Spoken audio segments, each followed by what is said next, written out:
तो शुरू करते हैं क्वाड्रेटिक इक्वेशंस। तो क्वाड्रेटिक इक्वेशन में देखो, ये जो वीडियो है ये मतलब प्रेफरेबल कब रहेगी। देखो, मैं अभी जो अपने कोटा वाले नोट्स है ना, टीचर्स वाले, एकदम उससे बताने वाला हूँ। तो ये वीडियो तब प्रेफरेबल रहेगी जब आपने एक आधी बार अपने स्कूल से पढ़ रखा हो, क्योंकि इसके अंदर आपको मिलेगी टिप्स और ट्रिक्स, और एक आप इसको रिवीजन की तरह भी रख सकते हो और इससे एक्सपोजर मिलेगा। तो स्टार्टिंग से चालू करते हैं, पूरे नोट्स अनरावल कर लेंगे एक बार, ठीक है। तो ये पार्ट वन है अपना अपना, ठीक है।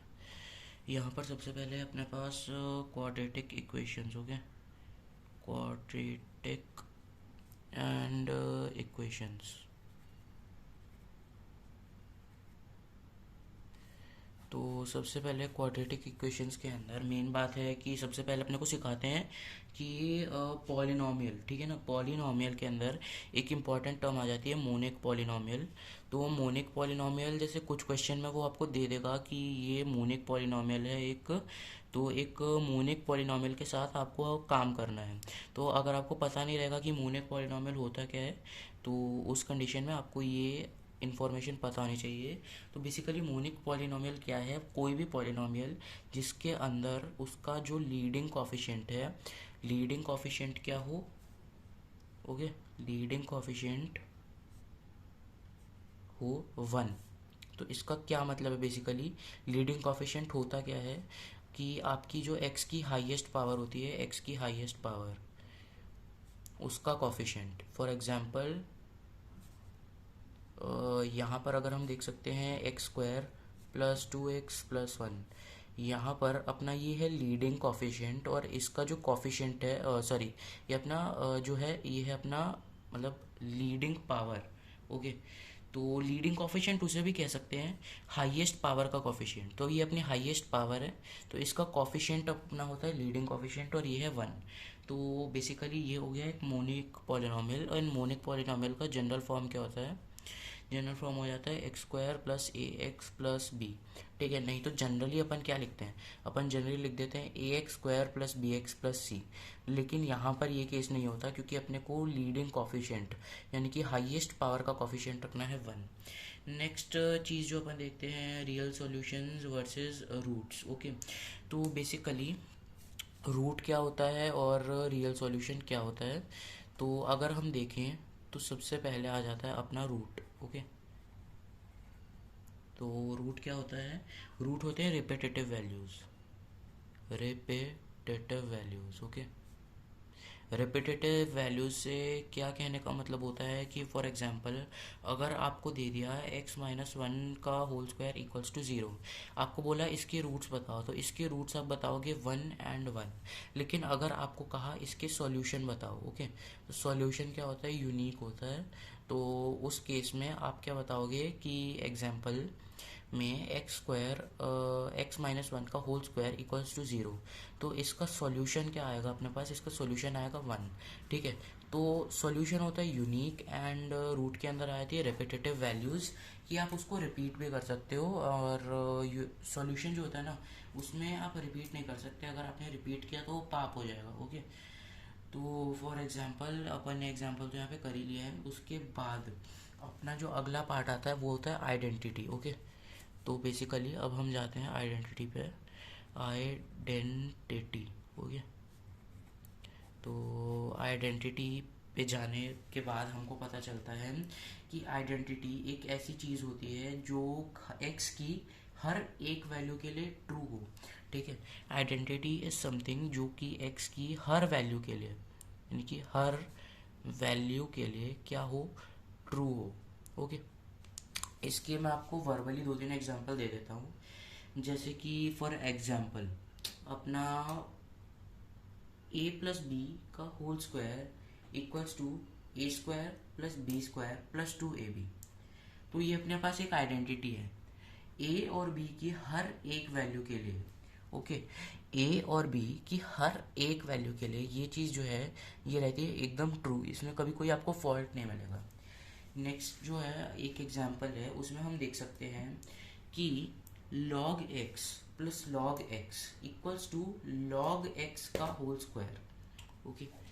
log x plus log x equals to log x का स्क्वायर, ओके। तो ये एक आइडेंटिटी नहीं है, ठीक है। अब ये आइडेंटिटी क्यों नहीं है, तो हमने क्या सीखा था, आइडेंटिटी क्या होता है जिसमें एक्स की हर एक वैल्यू अलाउड होती है, ठीक है। अब यहाँ पर एक्स की यहाँ पर हर एक वैल्यू, देखो अब इसमें एक कंसेप्ट और आता है, चलो लिख ही लेते हैं इसको एग्जाम्पल में, क्योंकि ये एक अच्छा एग्जाम्पल बन जाता है। log x plus log x equals to log x का स्क्वायर, ठीक है। अब ना यहाँ पर देखो एक रूल होता है कि LHS और RHS जो होता है ना, दोनों में x की सेम वैल्यूज अलाउड होनी चाहिए, ठीक है।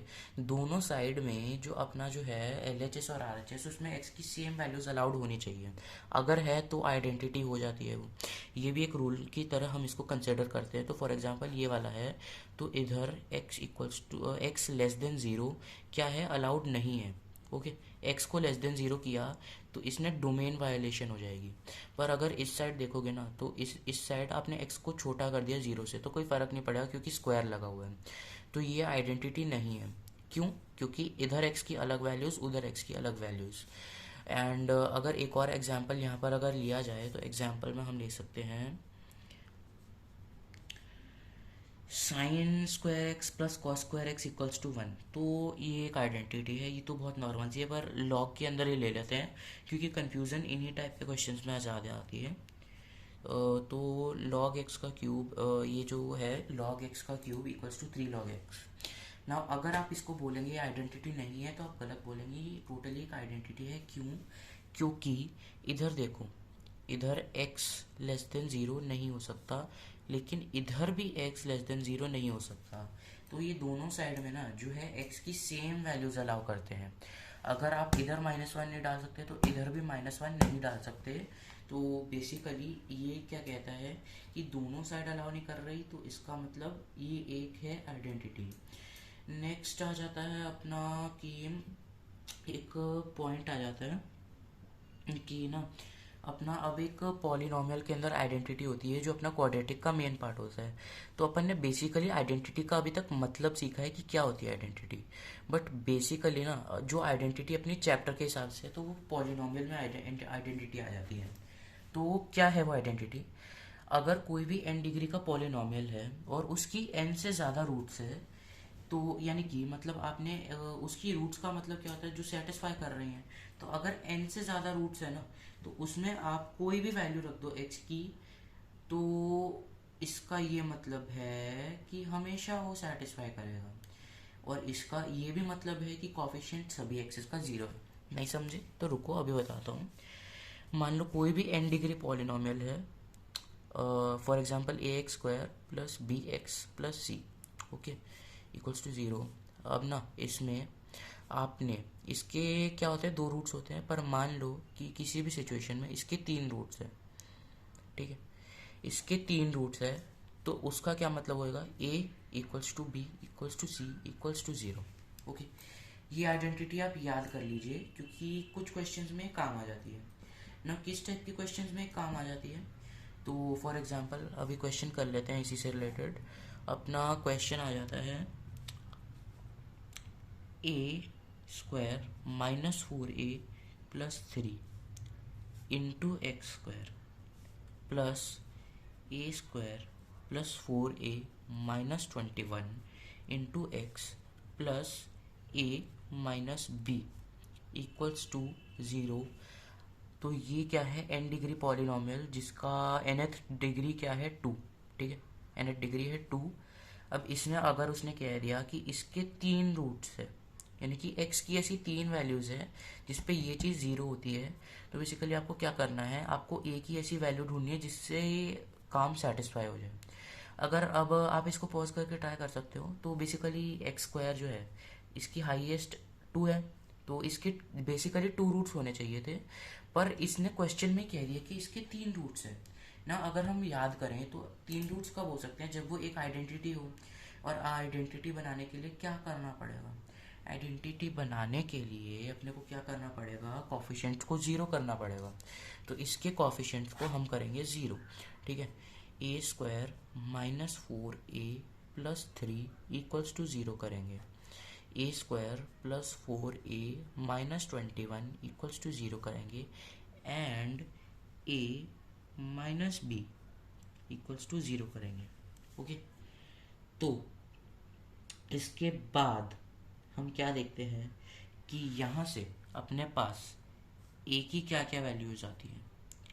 ए की अपने पास वैल्यूज़ आती है इस वाले जगह से 3 और 1। इसको सॉल्व करने के बाद ए की वैल्यूज़ आ रही है माइनस वो है, तो इसको करेंगे -7 और 3।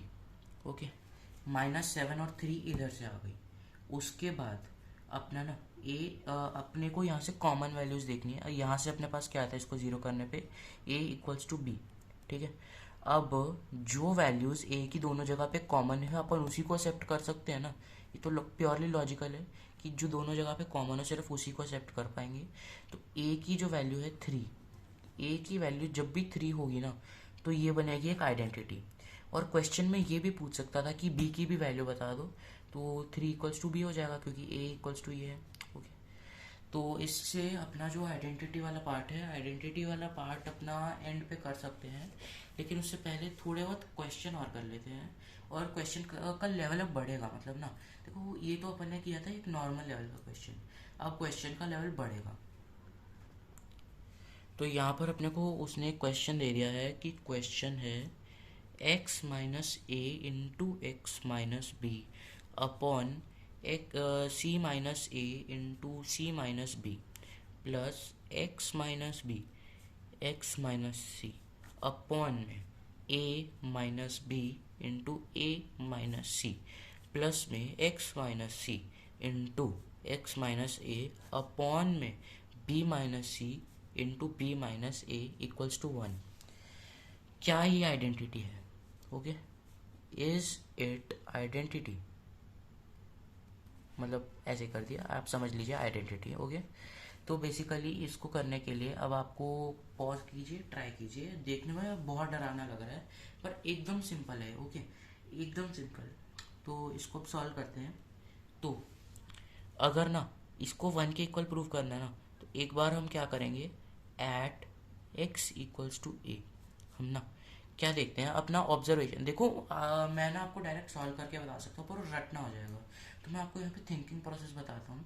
अगर हमको ऐसी चीज़ें दिख रही है x माइनस ए, अपने को देखो कॉमन देखना है ना कि क्या x माइनस ए कितनी जगह पर दिख रहा है अपने को। हम यहाँ पर ऑब्जर्व, देखो आपको ना ऑब्जर्वेशन पावर डेवलप करनी पड़ेगी। जब आप पूरा चैप्टर कर लेते हो ना, अगले चैप्टर पे जाते हो, अगला चैप्टर कर लेते हो, तो धीरे धीरे ऑब्जर्वेशन पावर आपकी डेवलप होनी चालू होती है। तो यहाँ पर अपने को क्या दिख रहा है, x माइनस ए एक बार दिख गया, यहाँ पर नहीं दिखा, एक बार और दिख गया। ठीक है, और अगर हम देखें तो यहाँ पर ए माइनस बी ए माइनस सी ऐसे करके कुछ कर रखा है। तो अगर अगर x की वैल्यू a हो जाती है तो हम क्या सोचते हैं कि ये वाली टर्म क्या हो जाएगी, ज़ीरो हो जाएगी, क्योंकि a माइनस ए ज़ीरो होता है। वो वाली टर्म ज़ीरो हो जाएगी। एंड इस टर्म का क्या होगा, इस टर्म में a minus b a minus c ऊपर नीचे कट जाएगा। ठीक है, तो एट x माइनस ए ये किसके बराबर आ गया, 1 के बराबर आ गया। Similarly at x equals to b ये वापस 1 के बराबर आ गया। And similarly at x equals to c ये वापस 1 के बराबर आ गया। ना अगली चीज़ जो आपकी ऑब्जर्वेशन पावर में होनी चाहिए कि आप ना देखो, पहली टर्म में आपकी जो मैक्स डिग्री जा रही है वो जाएगी क्वाड्रेटिक में, कि इसको आप मल्टीप्लाई करोगे। ओके, और नीचे वाले को तो चलो रहने दो, क्यों ही इतना, मतलब हाइपोथेटिकल आप सोचो कि अगर आपने मल्टीप्लाई किया तो मैक्स डिग्री जाएगी इसकी 2 में, इसको मल्टीप्लाई करोगे तो इसकी मैक्स डिग्री जाएगी 2 में, और इसको मल्टीप्लाई करोगे तो इसकी मैक्स डिग्री जाएगी 2 में। ओके, तो अगर इसकी मैक्स डिग्री जाती है 2 में तो इसका बेसिक मतलब है कि एंड में ऐड करने के बाद भी 2 में ही जाएगी। तो ये है क्वाड्रेटिक, और क्वाड्रेटिक को कितनी वैल्यू सेटिस्फाई कर रही है, यहाँ पर अपने को क्वाड्रेटिक में 3 वैल्यू सेटिस्फाई करते हुए मिल रही हैं। इसका मतलब बेसिकली ये क्या हो गया, आइडेंटिटी। ये क्या हो गया अपने पास, आइडेंटिटी। देखो पहली पहली बार जब मैंने आइडेंटिटी पढ़ा था ना, तब मैं एकदम कंफ्यूज था कि मतलब क्या हुआ। अगर आप इसको कह रहे हो कि ये है एक आइडेंटिटी, तो आपका बेसिक मतलब क्या हुआ, आपका बेसिक मतलब है यार, इसको याद ही कर लो कि अगर इतने वैल्यूज ने सेटिस्फाई कर लिया ना, तो बेसिकली कॉफिशिएंट्स को 0 पुट कर दो। तो जैसे अब sine square a plus cos square b, मतलब sine square a plus cos square a equals to 1 है, तो आपने इसको याद कर रखा है कि ये सदा सत्य है। तो ये भी किसी ने ट्राई किया है। अब देखो प्रूफ वगैरह तो हम यहाँ पर नहीं करने वाले, क्योंकि वैसे ही रिवीजन है, टाइम वगैरह बहुत कम होता है। ठीक है, तो अगले क्वेश्चन पे आ जाते हैं डायरेक्ट, अगर टाइम हमारे पास कम है तो basically if p q and r belongs to z, ठीक है, जेड मतलब समझते होंगे आप, तो फिर p square plus 4 × x² plus Q² + 3 × x plus R² किसके बराबर x² Q² plus R² x plus P² + 1। Okay, ये जो चीज़ है ना, इसमें आपको P Q एंड R के ऑर्डर ट्रिपलेट्स बताने हैं। ओके, सॉरी स्पेलिंग वगैरह की, अगर आर, ठीक है, ऑर्डर ट्रिपलेट्स बताने हैं। ओके, ऑर्डर ट्रिपलेट्स अब कैसे बताने हैं कि ये चीज़ जो है, ये अपना एक्सप्रेशन ये बन जाए एक आइडेंटिटी। ओके, तो आपको पी क्यू आर की ऐसी वैल्यूज़ बतानी है जिससे अपना ये वाला जो पूरा इतना गंदा सा दिखने वाला एक्सप्रेशन है, ये क्या बन जाए, एक आइडेंटिटी बन जाए। एक्सप्रेशन थोड़ा आउट ऑफ कैमरा हो रहा है, आपके लिए इन कैमरा कर देता हूँ। ओके, तो इस चीज़ को, ये जो पूरा गंदा सा एक्सप्रेशन है, इसको अपने को एक आइडेंटिटी बताना है। तो इसको आइडेंटिटी बनाने के लिए हम क्या कर सकते हैं बेसिकली, कि इस इक्वेशन को पहले तो एक ही तरफ ले आते हैं, ठीक है, ताकि अपने को सिंपली दिखे, क्योंकि उस साइड भी दे रखा है कुछ गंदा सा मसाला दे रखा है जो अपने को, तो ये वाली चीज़ है, ये इसको इसके साथ मैचअप कर लेते हैं। तो कॉमन वगैरह लेके आपको वो सब तो करना ही आता होगा ऑफ कोर्स, आपने चैप्टर वैसे एक बार एनसीईआरटी से कर रखा होगा, आई बिलीव दैट। अब कोटा सिस्टम से करते हैं एक बार इसको। ओके, तो Q² + 3 - R² × x plus R² - P² - 1 = 0। ये इसमें टर्न आउट हो जाएगा, ठीक है, कॉमन वगैरह लेके इसमें टर्न आउट हमने इसको कर दिया। अब इसने आपको कह दिया कि ये आइडेंटिटी तो है ही, इसने आपको ऑलरेडी कह दिया आइडेंटिटी है ही, आपको सरदर्द नहीं लेना। तो सरदर्द तो ऑफकोर्स लेना ही पड़ेगा। तो P² - Q² मतलब +4 = 0। ओके, अगर आपने ये किया तो यहाँ पर ये इक्वल्स टू -4 हो जाएगा, तो P + Q into P - Q equals to -4। ठीक बात। अब 4 में -4 जो है, तो -4 में क्या क्या आ सकता है। ओके, तो -4 में ऐसी क्या क्या वैल्यूज़ कि ये बन जाए, मतलब इनको मल्टीप्लाई करके अपने को ये बनाना है। तो इसके फैक्टर्स देख लेते हैं। इसके फैक्टर्स आ सकते हैं -4 और 1, -1 और 4। अब 2 में लेंगे तो -2 2 भी ले सकते हैं, और -2, 2 के अलावा और कुछ नहीं ले सकते। प्रॉबेबली यही सारे फैक्टर्स अपने ने इकट्ठे कर लिए हैं। तो इससे हम क्या देख सकते हैं कि या तो इसकी वैल्यू -4, इसकी वैल्यू 1 हो जाए, वाजिब बात, इसकी वैल्यू -1, इसकी वैल्यू 4 हो जाए। तो इस तरीके से हम कॉम्बिनेशंस ट्राई करेंगे कुछ। ओके, इसी तरीके से कॉम्बिनेशन ट्राई करेंगे, दो इक्वेशन बन जाएगी, P + Q = -4 and P - Q = 1। दूसरी इक्वेशन इसमें जाके बनेगी P + Q = -1 and P - Q = 4। उन इक्वेशंस को आप ऐड वगैरह करके सॉल्व कर सकते हैं, वहाँ से आपको P एंड Q की वैल्यूज़ मिल जाएगी। इसी तरीके से आप इसको सॉल्व करेंगे। इसको सॉल्व करने में आपको क्या मिलेगा, Q - R × Q + R = -3। इसके केसेस बना लीजिएगा, इसको सॉल्व कर लीजिएगा, and R - P × R + P = 1।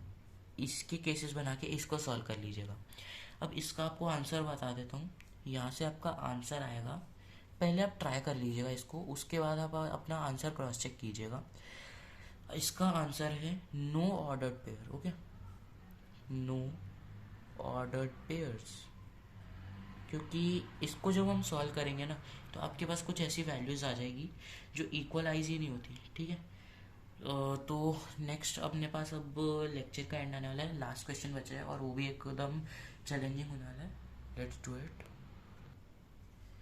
Next question देखते हैं, लास्ट क्वेश्चन लेक्चर का। उसके बाद ना अगले वाले में अपन करेंगे वीट्स रिलेशन, और लिटरली ना जो अपने रिलेशन बिटवीन वो सम एंड प्रोडक्ट वाला है ना, उसके अंदर अपने पास है 3 मेथड्स, आई थिंक 3 या 3 से ज़्यादा हैं। तो उससे आपका एक्सपोजर डेवलप होगा एंड आपका इंसाइट ब्यूटीफुल हो जाएगा मैथ्स की तरफ। नहीं तो ना, देखो हम हमेशा बाउंडेड फील करते हैं कि एक मेथड है, एक मेथड से कर सकते हैं, उसके अलावा अपने पास और मेथड्स ही नहीं सॉल्व करने के। बट यू नो व्हाट, उस मेथड से ना अपन अपने को एकदम ऐसे एक्सपोजर मिलेगा कि we are not living in a limited space. अपने को एक्सपीरियंस गेन करना है बेसिकली, क्योंकि maths you know is very beautiful. आपको मैथ्स के अंदर ना बहुत सारे वेज मिलेंगे जो कि जनरली स्कूल वाले टीचर्स तक नहीं सिखाते हैं। ये कोटा कोचिंग में हुए ना, अगर आप सोचोगे ना, सब बच्चों को नहीं मिलता ये। यू नो लिटरली कुछ ही ऐसे मतलब एकदम टीचर्स होते हैं गॉड लेवल, जिनको ये ट्रिक्स पता होती है, वो हमको बताते हैं ये इतना सारा। तो this is all for developing your exposure. तो लास्ट क्वेश्चन पे आ जाते हैं। उसने कह दिया है कि ABCDE belongs to rational, okay, और A+4B plus 9C plus 16D plus 25E equals to 1, okay. 4A plus 9B plus 16C plus 25D plus 36E equals to 1। And next at the last 9A plus 16B plus 25C plus 36D plus उसके बाद 49E equals to 1, okay. काफ़ी भयानक दिख रहा है। तो ये एक चीज़ आपको दे दी है और आपको बताना है A+B+C+D+E। पॉज करके ट्राई कीजिए, काफ़ी मज़ा आएगा, काफ़ी चैलेंजिंग प्रॉब्लम है ये। एंड मेरे हिसाब से आपने वो कॉमन पैटर्न अब तक नोटिस कर लिया होगा, ओके। तो यहाँ पर सबसे पहले अपने को एक कॉमन पैटर्न दिखता है, A+2² B plus 3² C plus 4² D plus 5² E equals to 1। Similarly 2² A plus, similarly ऐसा मतलब लिख देता है, पूरा पूरा लिख दिया है। तो इसके बाद ना इसका अपन क्या सोचते हैं, अपन इसका एक जनरल फॉर्म निकाल लें, ठीक है। अपने को ना देखो बेसिकली यहाँ पे क्या दिख रहा है कि A+B, यहाँ पे ABCD अपने को दिख रहा है, यहाँ पे अपने को ABCDE दिख रहा है, और यहाँ पे भी अपने को ABCDE दिख रहा है। What varies is there coefficients. No, coefficients किस तरीके से वेरी कर रहे हैं, कोफिशिएंट्स स्क्वायर्स के टाइप में वेरी कर रहे हैं। अगर एक का 1 स्क्वायर है तो अगले का 1+1 का स्क्वायर है, और अगले का 1+1+1 का स्क्वायर है। अगर इसका 2 का स्क्वायर है तो इसका 2+1 का स्क्वायर है, और इसका 2+1+1 का स्क्वायर है, ओके। तो इसका अगर हम सबसे पहले अपन क्या सोचते हैं कि इस चीज़ का ना एक जनरल फॉर्म लिख लेंगे, ओके। तो यहाँ पर अपने पास आएगा एक जनरल फॉर्म जो कि इक्विवेलेंट होगा AX² plus B of X+1² plus C of X+2 का square plus D of X+3 का स्क्वायर, ओके। ये किसके बराबर है, 1 के। तो इक्वल्स टू 1 मिला। तो अब यहाँ पे कॉन्सेप्ट की ब्यूटी देखो, कॉन्सेप्ट की यहाँ पे क्या ब्यूटी है। ये जो है, ये पूरा एक्सप्रेशन इतना गंदा सा दिखने वाला है, इसकी मैक्स पावर क्या है, यानी कि इसकी डिग्री क्या है, इसकी डिग्री है 2। वाजिब बात, क्योंकि अब देखो कितना स्क्वायर कर लो, कितना स्क्वायर कर लो, मतलब एंड में तो स्क्वायर ही हो रहा है ना, और स्क्वायर्स का ऐड भी स्क्वायर ही होगा। स्क्वायर को ऐड करके आप क्यूब तो बना नहीं सकते, ठीक है। तो इसका आपने जनरल फॉर्म लिख लिया, जनरल फॉर्म लिख के इक्वल्स टू 1 पुट किया, और उसके बाद A² प्लस ये अपन ने कर दिया है। अब यहाँ पर आप x की वैल्यू 1 डाल के देखो, ठीक है। ये तो अपना सत्य था, सत्य से अपन ने जनरल इक्वेशन बनाई। जनरल इक्वेशन से अपने को पता चला कि ये जो भी चीज़ है ना, इसकी डिग्री 2 से ऊपर नहीं जा रही है। अपन ने देखा कि कोई भी एक ऐसा वेरिएबल है, देखो ये तो कांस्टेंट है ना, ABCDE क्या है, कांस्टेंट है, ABCDE कांस्टेंट है। तो अपना यहाँ पे ना देखो ये ऑब्जर्वेशन रहा कि ABCD जो है वो है कांस्टेंट, और अपना वेरिएबल आ रहा है कोई स्क्वायर के फॉर्म में। तो अगर हम वेरिएबल के अंदर कोई इक्वेशन बना दें जिससे हम जनरलाइज कर पाए उसको कि यहाँ पर क्या चल रहा है, तो हमने उससे एक जनरल फॉर्म बनाई जिसमें अपने को वेरिएबल मिल गया। उसके बाद अपन ने क्या सोचा कि चलो इस पे ना देखो, ये तो कटु सत्य है, इसको आप नहीं बदल सकते, क्योंकि उन्होंने क्वेश्चन में दे दिया दिस इज ट्रूथ, ट्रूथ है ये। अब एक्स की वैल्यू 1 डाल के देखो इस एक्सप्रेशन में, तो अपने को क्या मिलेगा ये। तो एक्स इक्वल्स टू 1 क्या कर रहा है, इसे सेटिस्फाई कर रहा है। एक्स इक्वल्स टू क्या डाल के देखो, अब 2 डाल के देखो, फिर भी सेटिस्फाई करेगा। एक्स इक्वल्स टू 3 डाल के देखो, 3 डालोगे तो ये वाला आ जाएगा, ठीक है, ये पूरा आ जाएगा। तो एक्स इक्वल्स टू 3 भी क्या हुआ, इसका एक सॉल्यूशन हो गया। तो since this is satisfied by x equals to 1 2 3, therefore it is an identity. क्या हुआ, ये क्या हो गया, आइडेंटिटी। क्या हुआ यहाँ पर x इक्वल टू 1 2 3 ने इस गंदे से एक्सप्रेशन को, सॉरी इस गंदे से एक्सप्रेशन को सेटिस्फाई कर दिया। तो ये तो क्वाड्रेटिक था, 3 ने सेटिस्फाई कर दिया, तो ये आइडेंटिटी हो गया। ना कोफिशिएंट्स क्यों आएंगे 0, a0 equals to b equals to c equals to d equals to e। तो a plus b plus c plus d plus e equals to 0। It's like इस क्वेश्चन ने एक जोक कर दिया है, वाह, मतलब एकदम इजी लेवल का था। ओके, तो बेसिकली अब ना आपको क्या ज़रूरत पड़ेगी, आपको प्रैक्टिस की ज़रूरत बहुत पड़ेगी। तो अगर आपको प्रैक्टिस करनी है ना, तो आई सजेस्ट कि टेलीग्राम से आपको मटेरियल मिल जाएगा बहुत। मैं नहीं करूँगा कि आई डोंट सपोर्ट पायरेसी वगैरह वगैरह, बिकॉज ज़रूरत पड़ जाती है। नहीं तो ना, अगर आपको बुक चाहिए होगी तो बुक ना, मैं आपको बुक्स का नाम बता दूंगा। बेसिकली हमको ना इस वाले चैप्टर के लिए हमको सजेस्ट हुई थी हॉल एंड नाइट, ठीक है, नाम बता देता हूँ, हॉल एंड नाइट। सुनने में नॉवल जैसी लगती है बट नहीं है, हॉल एंड नाइट बुक है, तो ये आप ले सकते हो। अगर आपको इसके अंदर कुछ क्वेश्चन करने हो, मैं आपको बता दूँगा कौन से कर सकते हो। पर ये मत कहना कि बुक तो थोड़ी सी यूज़ में आई, क्योंकि अभी मुझे भी नहीं पता टोटली ये कितना यूज़ कर सकते हैं उसे। तो आइडेंटिटी वाला पार्ट अपना पूरा हो गया। अगला अपन जाएंगे वेट रिलेशन में। वेट रिलेशन में मैं आपको बताऊंगा 3 से 4 मेथड, जिससे आपका एक्सपोजर बहुत डेवलप होगा। Till then bye bye, no editing, time नहीं यार मेरे पास एडिटिंग वगैरह का। तो कमेंट्स वगैरह ड्रॉप आउट करना है तो कर देना, शायद मैं पढ़ ना पाऊँ। ओके, चलो बाय।